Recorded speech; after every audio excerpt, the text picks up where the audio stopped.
परब्रह्म परम पिता परमात्मा व पूज्य गुरुजनों की भावमयी दिव्य अति पावन रमणीय सूक्ष्म उपस्थिति में उपस्थित मेरी निजात्म स्वरूप ज्योतिर्मयी प्रकाशमयी चैतन्यमयी अति पावन दिव्यात्मा, आप सबके भीतर विद्यमान सर्वनियंता सर्वव्यापक सर्वशक्तिमान अखिल ब्रह्मांड नायक जगदाधार सर्वेश्वर सर्वभूतात्मा अखिलेश्वर परमेश्वर को मेरे हृदय से कोटि कोटि नमन स्वीकार कीजिएगा, स्वीकार कीजिएगा।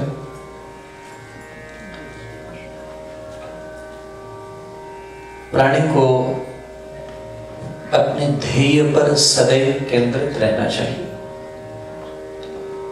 उसका लक्ष्य साध्य की प्राप्ति है, और जब जब प्राणी साध्य से विमुख होकर केवल साधन को ही अपना सर्वस्व मान लेता है, बहुत से साधक साधन में ही अटक जाते हैं, तब तक बड़ी भयावह गलती होती है। अणुगीता में साधन साध्य की महत्ता को प्रधान रखा है। कल के सत्संग से एक देवी ने कल प्रश्न किया,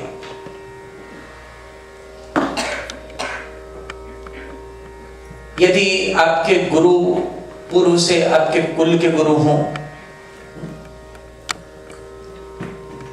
तो महाराज अगर उनमें वो 3 लक्षण दिखाई दें, 3 लक्षण दृष्टिगोचर हों, तो क्या उन्हीं से जुड़े रहना चाहिए या गुरु परिवर्तन करने का हमें अधिकार है? मुझे मीरा जी की बात स्मरण आती। तजयो पिता प्रहलाद विभीषण बंधु भरत महतारी, और फिर कहा बलि गुरु तजयो कंत ब्रज बनी तनि भय मद मंगल का। यदि आपको लगे, आपके जीवन में आप ये अनुभूत करने लगते हैं 3 लक्षण, ये आपको 3 लक्षण वृत्ति दिखाई नहीं देती, तो भारत बदल सकते हैं। और एक बात याद रखिएगा, वो 3 लक्षण वृत्ति सदैव अपने ध्यान में रखें। पहला लक्षण क्या है? कभी आपका अनिष्ट न करे, न होने दे। दूसरा, आपको सदैव साथ रखे, आपका ध्यान रखे, ये गुरु का कृत्य है। और तीसरा, कभी आपको अपने स्वार्थ का भाजन न बनाए। यदि ये 3 लक्षण आप विघटित होते हुए देख रहे हैं तो आप त्याग सकते हैं। इंसान शादी करता है, पति को परमेश्वर मान लेते हैं। अब वो पति रावण निकला है तो उसी से टंगे रहेंगे क्या? महाराज संविधान है डाइवोर्स का, होता है कि नहीं होता? एक विवाह में आपको छूट दी जाती है, महाराज यदि शुक्राचार्य जैसा गुरु मिल जाए तो उसके त्याग का अधिकार देता है शास्त्र। प्रहलाद के सामने हिरण्यकश्यपु जैसा पिता त्याग का अधिकार देता है शास्त्र। तजो पिता प्रहलाद विभीषण बंधु, रावण का परित्याग किया, और परित्याग करते ही आयुषहीन भय तब ही थे। साधु अवज्ञा तुरत भवानी कर कल्याण अखिल के हानि। साधु अवज्ञा कर फल ऐसा, इसलिए महाराज त्याग का अधिकार देता है शास्त्र। भरत महतारी मां कैकेयी जैसी हो तो त्याग का अधिकार देता है शास्त्र। जाके प्रिय न राम वैदेही तजिए ताहि कोटि वैरीसम यद्यपि परमस नहीं, इतना ही स्नेही क्यों न हो, उनके त्याग का अधिकार है। और महाराज हमारे यहाँ एक शास्त्रीय विधान है सदगुरु एक होता है, बाकी 4 गुरु आप धारण कर सकते हैं। एक आपके विद्या प्रदान करने वाले गुरु हैं, अध्यापक लोग, माता पिता गुरु हैं, पुरोहित गुरु हैं, संस्कार कराते हैं, उन्हें भी गुरु का दर्जा दिया गया। लेकिन सदगुरु एक होता है।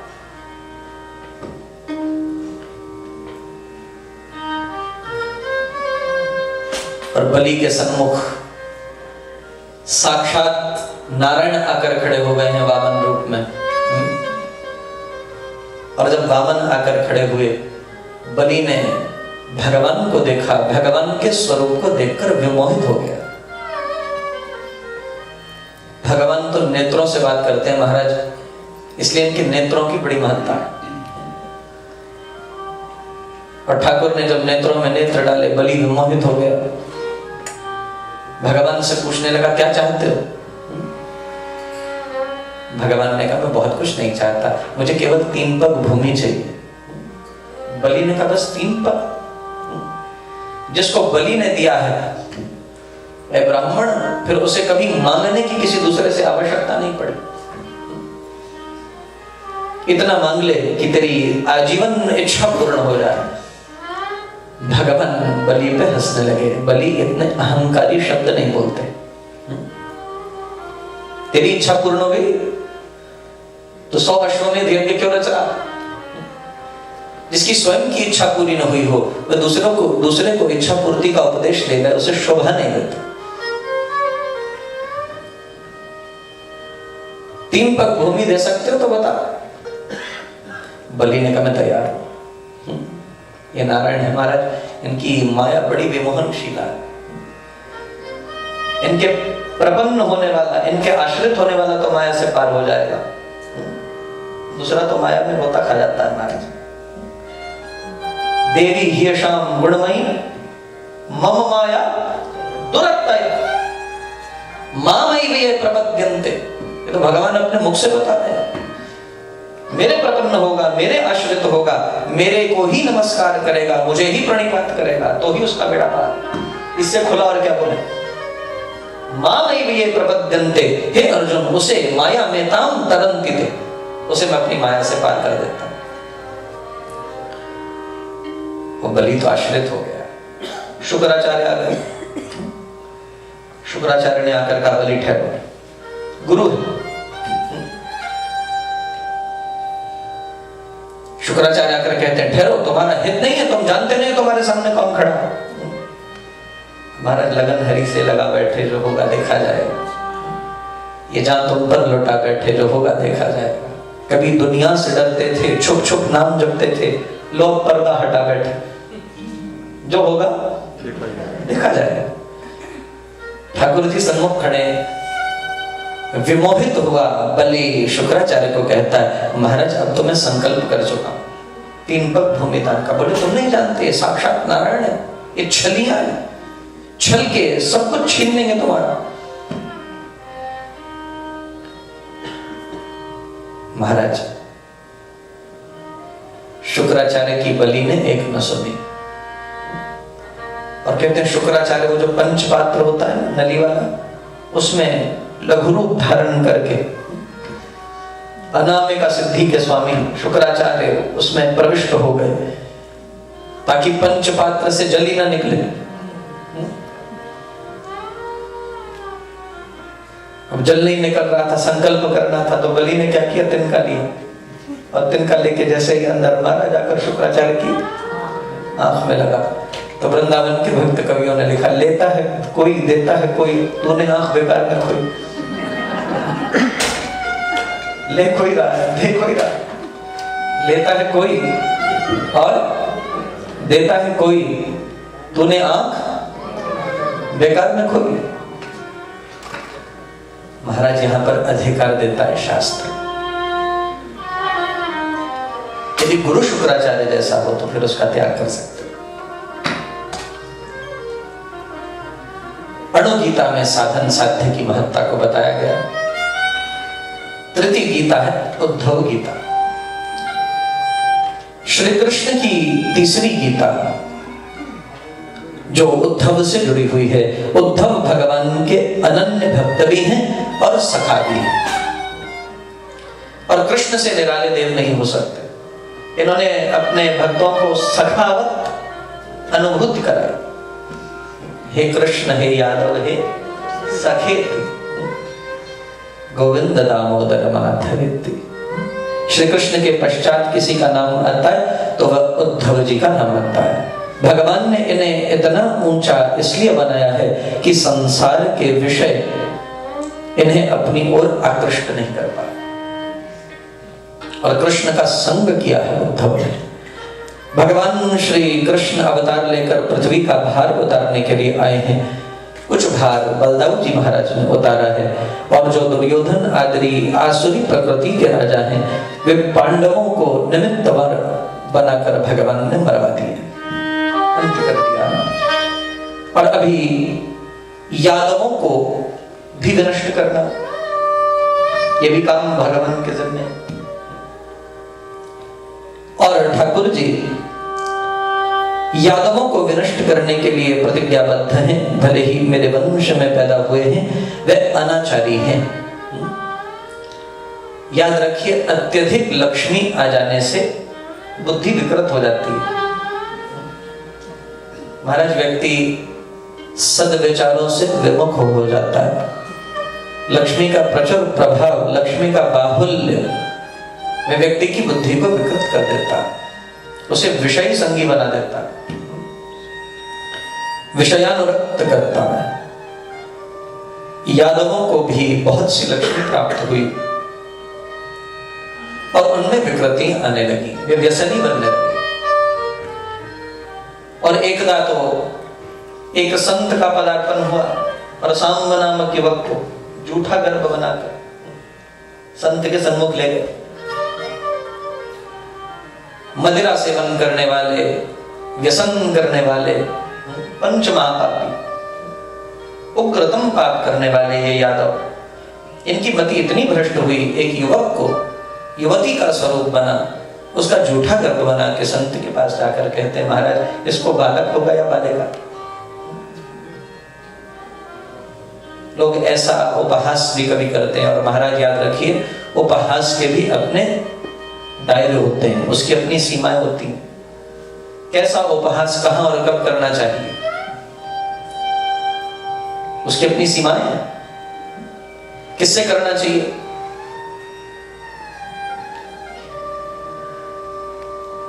संत को क्रोध आया। संत कहने लगे, जिस कुल में राम पैदा हुए हैं, कृष्ण पैदा हुए, जिन्होंने संतों का सदैव आदर किया, और श्री कृष्ण तो अश्वमेध यज्ञ में जब युधिष्ठिर के पास जाते, वह स्वयं संतों की जूठी पत्थर उठाते, उनके चरण धुलाते हैं, उनकी महाप्रसादी को, शील प्रसादी को ग्रहण करते हैं। उस कुल में उत्पन्न होकर तुम ऐसे जघन्य अपराध करते हो, अक्षम्य अपराध करते हो, तुम्हें लज्जा नहीं आती? इसके क्या होगा जानना चाहते हो? मैं तुम्हें श्राप देता हूं।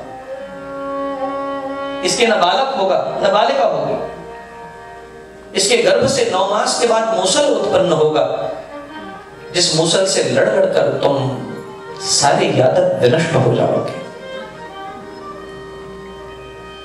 और महाराज, वे सारे यादव डर गए।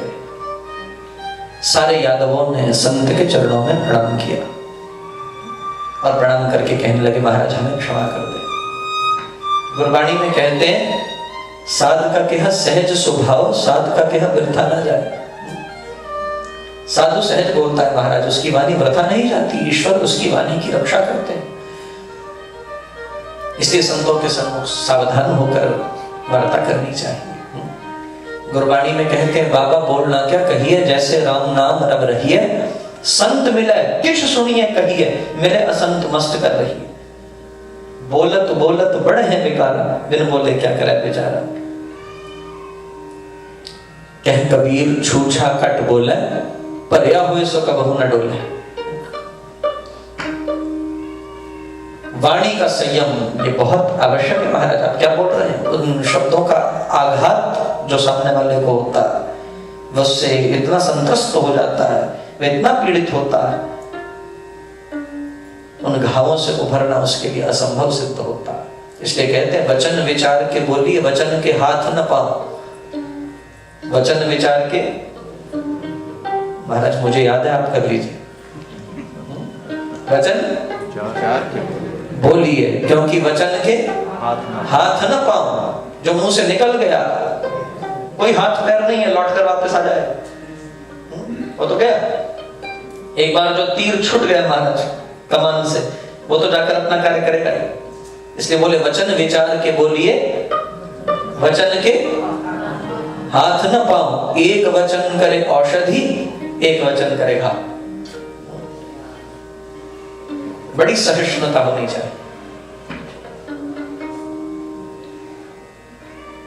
महाराज वाणी कई बार बड़े युद्धों का निर्माण कर देती है। अंधे का पुत्र अंधा, महाभारत बन गई। वचन विचार के बोलना चाहिए। ऐसी वाणी बोलिए, ये तो याद ही होगा। ऐसी वाणी मन का तो पूरा कर दीजिए। और उनको शीतल करे, आप उन्हें शीतल करो। वाणी पर बड़ा संयम लेकर आइए महाराज, मिठास लेकर आइए वाणी में। सत्य बोलिए, प्रिय सत्य बोलिए। सत्यम ब्रूयात् प्रियम ब्रूयात्। महाराज यादव चरणों में गिर गए संत के। संत ने कहा तुम्हें शर्म नहीं आती, लज्जा नहीं आती? तुम सारे के सारे यादव विनष्ट हो जाओ। यादवों को श्राप देकर संत वहां से गए और श्री कृष्ण को पता चला। श्री कृष्ण ने भी कहा आज से सप्तम दिवस द्वारिका का विलय हो जाएगा। बलदाऊ जी ने कहा मैं तो इस विलय को देख नहीं सकता। बलदाऊ तो तीर्थ यात्रा के लिए चलेगा। लेकिन श्री कृष्ण ने कहा हर स्थिति में जो अपने आनंद को स्खलित होने नहीं देता, वही अपनी स्थिति में परिपक्व होता। आना जाना इस जगत का विधान है। किसान बड़े उत्साह से गेहूं बीजता, बड़े उत्साह से बीजता, लेकिन उसमें उत्साह किस लिए होता है कि एक दिन मैं इसे काटूंगा। उसका उत्साह उसको काटने में, बीज कर वे बड़ी होगी, उसका मैं पालन करूंगा, फिर वो मेरे ही हाथ से कटेगी, मेरे हाथ से बिकेगी, मुझे उससे धन सामग्री प्राप्त होगी, द्रव्य की प्राप्ति होगी। किसान का ये भाव होता है। श्री कृष्ण भी उसी भाव से युक्त हैं। यादव यदि पैदा हुए हैं तो एक न एक दिन विनष्ट भी होंगे। हम आने में तो आनंद मानते हैं, लेकिन जाने में शोक करते हैं। लेकिन गीता कहती है पंडित मरो न जीवितों का शोक नहीं करते। वे ज्ञानावस्थित हैं, वे समझते हैं आना जाना एक विधान है, बस स्वीकार करते हैं। महाराज श्री कृष्ण ने पृथ्वी का भार उतारना है। दुर्योधन आदि तो सब विनष्ट हो गए हैं, अब यादवों का भार बाकी था। और भगवान ने प्रतिज्ञा की भले ही मेरे वंश में पैदा हुए हैं, यदि ये अनाचारी हैं तो मैंने क्षमा नहीं करूंगा। और ये यादव बड़े अनाचारी थे, इन्हें युद्ध करके कोई परास्त नहीं कर सकता था। और श्रीमद् भागवत में बड़ी अद्भुत बात लिखी महाराज। इनको जो पढ़ाने वाले अध्यापक थे उनकी संख्या जानते हो क्या लिखी है भागवत जी में? इन यादवों को पढ़ाने वाले अध्यापकों की संख्या का वर्णन है। जब हम पढ़े तो बड़ी हैरानी हुई। बालक कितने होंगे जब अध्यापक कितने? 3,88,00,000 अध्यापक थे। भागवत जी में संख्या वर्णित की गई 3,88,00,000। तो यादव कितने होंगे वो नहीं लिखा, वो आप हिसाब लगाते हो। अध्यापक 3,88,00,000 थे। अगर एक एक अध्यापक एक एक विद्यार्थी को पढ़ाए तो 3,88,00,000 तो हो ही गए। और अगर 4-4 हो तो इतना भगवान ने मुझे गणित के लिए दिमाग नहीं दिया। इतना दिमाग दिया होता तो यहां न बैठते वहां बैठते। शुक्र है भगवान ने इतनी बुद्धि नहीं दी, इस काम के लिए रख लिया। तो महाराज अनुमान लगाया जा सकता है कि वे बालक कितने होंगे, और इतने उद्दंडी, इतने सारे बालक तो कितना उद्दंड करते होंगे। साधु ब्राह्मणों को इन्होंने सदैव खिल्ली उड़ाकर, मजाक उड़ाकर अपनी अभद्रता का सदैव प्रदर्शन किया, और परिणाम यही हुआ, संत श्रापित होकर ये सारे आपस में लड़ भिड़कर नष्ट हो गए, और भगवान ने संपूर्ण रूप से पृथ्वी का भार उतार दिया। लेकिन अभी भी दो काम बाकी थे लीला संवरण करने से पहले। एक तो उद्धव को ज्ञान देना था, क्योंकि वो बचपन का सखा और मित्र था, और उद्धव ने पूछा था भगवान से, धर्मः कः शरणं गतः। हे नाथ, आप स्वधाम गमन कर जाएंगे, उसके बाद धर्म किसकी शरण में जाएगा? धर्मः कः शरणं गतः, धर्म किसकी शरण में जाएगा? उद्धव को ज्ञानोपदेश देना है, और जो माता पिता हैं जिनके घर में अवतार लिया है वसुदेव और देवकी, उनका भी उद्धार करना। ये दो काम भगवान के शेष थे। माँ की ममता एक बहुत बड़ी रज्जु है, रस्सी है, और पिता अहंकार का प्रतीक होता है, और इनको स्वयं उपदेश देंगे तो महाराज इन्हें विश्वास नहीं होगा। महात्मा बुद्ध के पास उनके पिता, जब बुद्ध ज्ञानावस्थित होकर वापस आए, बुद्ध के पिता ने बुद्ध के वर्चस्व को देखा, तो बुद्ध के वर्चस्व को देखकर बुद्ध के पिता बुद्ध के पास आकर कहने लगे, मैं भी आपसे ज्ञानोपदेश लेना चाहता हूं, मुझे भी ज्ञानोपदेश देने की कृपा करें। बुद्ध ने कहा, देखिए ज्ञानोपदेश तो मैं दे सकता हूं, लेकिन बाप बन के मत आना। ज्ञानोपदेश लेने की भूमिका क्या है? शिष्य बनकर आइए। पिता बनकर आएंगे तो ज्ञान से कभी भी पूरित नहीं हो पाएंगे। महाराज यहां तो आकर झुकना ही पड़ता है। थोथा बादल दूर हो, स्वामी जी महाराज भक्ति प्रकाश में लिखते हैं, नीचा भरा सुहाए। थोथा बादल दूर हो, नीचा भरा सुहाए, श्री हरि के दरबार में नीचा शोभा पाए। यहां तो आकर झुकना ही पड़ेगा। और किसी प्रज्वलित मोमबत्ती से किसी बुझी हुई मोमबत्ती को जगाना हो तो महाराज जब तक उसकी दीप शिखा को झुकाया नहीं जाता तब तक वो कभी प्रज्वलित नहीं होती, झुकना ही पड़ता है महाराज। बुद्ध ने कहा था, पिता बनकर ना आइएगा, आना है तो शिष्य बनकर आइएगा, तभी कुछ सीख पाएंगे। और श्री कृष्ण भी जानते हैं वसुदेव देवकी कभी भी मुझे उस रूप में देख नहीं पाएंगे, इन्हें समझाना असंभव सिद्ध होगा, इसलिए स्वयं से न समझाकर उद्धव को ज्ञान दूंगा, और उद्धव के ज्ञान के सहारे से इन दोनों को ज्ञान की प्राप्ति। भगवान ने वैकुंठ जाने की पूर्ण तैयारी की। अब उद्धव को चिंता हुई और चरण पकड़कर उद्धव कहने लगे, आप तो वैकुंठ प्रवेश कर जाएंगे नाथ, मेरा क्या होगा, धर्म का क्या होगा? भगवान ने कहा, तुम भी चाहो तो वैकुंठ चल सकते हो, किंतु उद्धव कुछ देर पर पृथ्वी पर रहना चाहते, और अंतर्यामी सर्वज्ञ प्रभु क्या नहीं जानते। भगवान ने उद्धव की हृदय की इच्छा को जाना, उसके संकल्प को जाना, और उन्हें आत्मज्ञान दिया। ऊर्ध्व गति का मार्ग उन्हें प्रशस्त किया, और उद्धव को भगवान ने समझाया उद्धव गीता में, ये जो नाम और रूप दिखाई देता है ये सब मिथ्या है, ये सब माया है। इस माया से बचना है, किसी एक स्थान पर टिककर नहीं रहना, नहीं तो उसी स्थान पर ममत्व हो जाएगा, माया हो जाएगी, माया प्रभावी हो जाएगी, और पृथ्वी पर असंग रहकर ही विचरण करना है। मेरी पूजा तो हर स्थान पर हो सकती है उद्धव, क्योंकि हरि व्यापक सर्वत्र समाना, प्रेम ते प्रकट हो ही मैं जान। जहां भी बैठकर प्रेम से मेरी उपासना करोगे वहीं मैं तुम्हें प्राप्त हो जाऊंगा। और सब कुछ छोड़कर ज्ञान आश्रित होकर एक मेरे में ही सबको देखने का प्रयास करो। काम स्थैर स्थैर व्रत ज्ञान। गीता में भगवान कहते प्रपद्यन्ते अन्य देवता, जो कामाभिमुख हो जाते हैं, जिनका ज्ञान हरा गया, काम स्थैर स्थैर व्रत ज्ञान, वो मुझे छोड़कर प्रपद्यन्ते अन्य देवता, वो दूसरे देवताओं का आश्रय करते हैं उद्धव, और ये नहीं जानते दूसरे देवों का आश्रय करके भी वह अविधि से मेरा भी पूजन कर रहे हैं।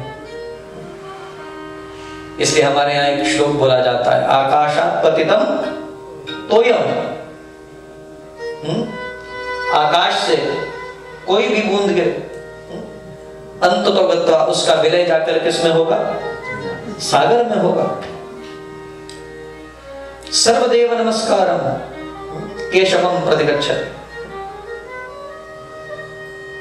यदि आप भगवान कृष्ण को नमस्कार कर दे तो बोले सब देवताओं को नमस्कार स्वीकार हो जाता है।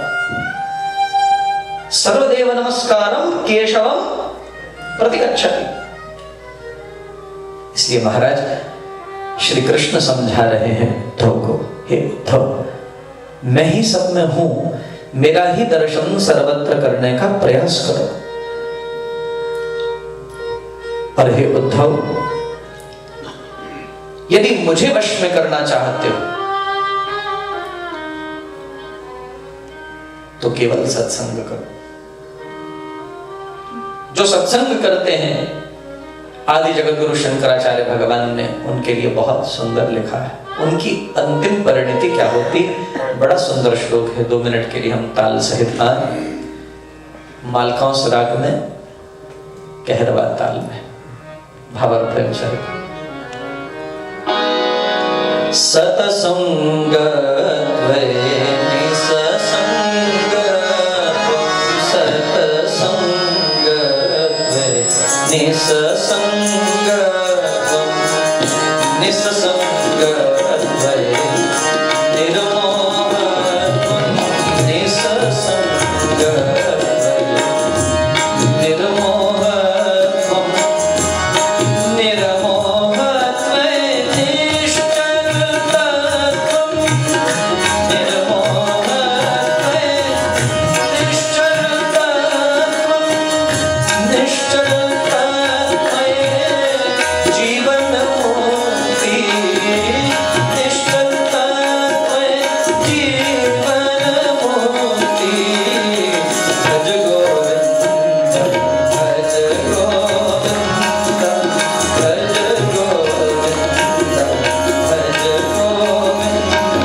सत्संग करोगे, सत्संग से क्या सीखोगे? असंगता की कला। असंग कैसे रहना, संसार में रहने का विधान सत्संग से समझ में आएगा। लेकिन महाराज समझ उनको आएगा जो सच में समझना चाहते हैं, बहुत आवश्यक है। क्योंकि लोग अपने मतलब का समझते हैं। किसी शराबी को एक संत समझा रहे थे भैया कि शराब पीने के कितने नुकसान होते हैं, तो उन्होंने एक कीड़ा लिया और शराब में डाल दिया, वो कीड़ा मर गया। अब शराबी तो अपने मतलब की बात समझता, उसने कहा महाराज आपने तो बहुत अच्छा ज्ञान दिया। संत सोचने लगे शायद इसको समझ में आ गया कि शराब पीनी नहीं चाहिए, मदिरा पान करना नहीं चाहिए। बोले नहीं महाराज, मुझे समझ में आया कि और ज्यादा पीनी चाहिए। बोले पेट में जितने कीड़े सब मर जाएंगे।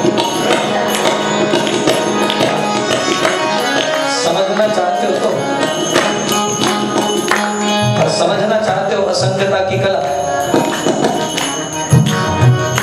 जो जनक ने शुकदेव को उपदेश दिया था असंगता का, अलिप्तता का, सिर पे पारद का प्याला रख के बाजार में भेज दिया संत को और कहा जाओ बाजार देख के आओ, और पीछे नंगी तलवारें लेके सैनिक भेज दिए। अब वो संत का सारा ध्यान तो था पारद के प्याले, कहीं पारद छलका तो सैनिक सरकलम कर दे। बाजार में से घूम कर वापस आ गए, जनक के पास पहुंचे, बोले बाजार कैसा लगा महाराज? संत कहने लगे अच्छे आदमिया, सिर पे पारद का प्याला रखा है लबालब भरा हुआ, और पीछे नंगी तलवारें लेके सैनिक चल रहा, मेरे से अब पूछ रहे हैं बाजार कैसा लगा? बाजार देखा किसने?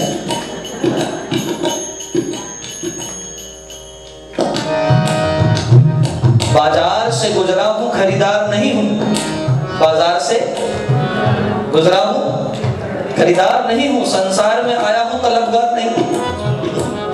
बाजार से गुजरा हूं, खरीदार नहीं हूं। संसार में आया हूं, तलबगार नहीं हूं। ये सिद्धांत कभी भूलना नहीं, ये अलिप्तता का सिद्धांत है। जनक कहते हैं महाराज सारे बाजार से आप निकले, लेकिन आपको बाजार दिखाई नहीं दिया। क्यों? क्योंकि ध्यान भारत के प्याले में था। वैसे ही मैं साम्राज्य का, इस संपूर्ण साम्राज्य का राजा मैं हूं। ये मेरे अधिकार में, मेरे आधिपत्य में, लेकिन मेरा ध्यान केवल नारायण में अवस्थित है। दो बातन को याद रख जो चाहे कल्याण, दो बातन को याद रख जो चाहे कल्याण। नारायण एक मौत को तुझे श्री भगवान, तुझे श्री भगवान, तुझे श्री भगवान।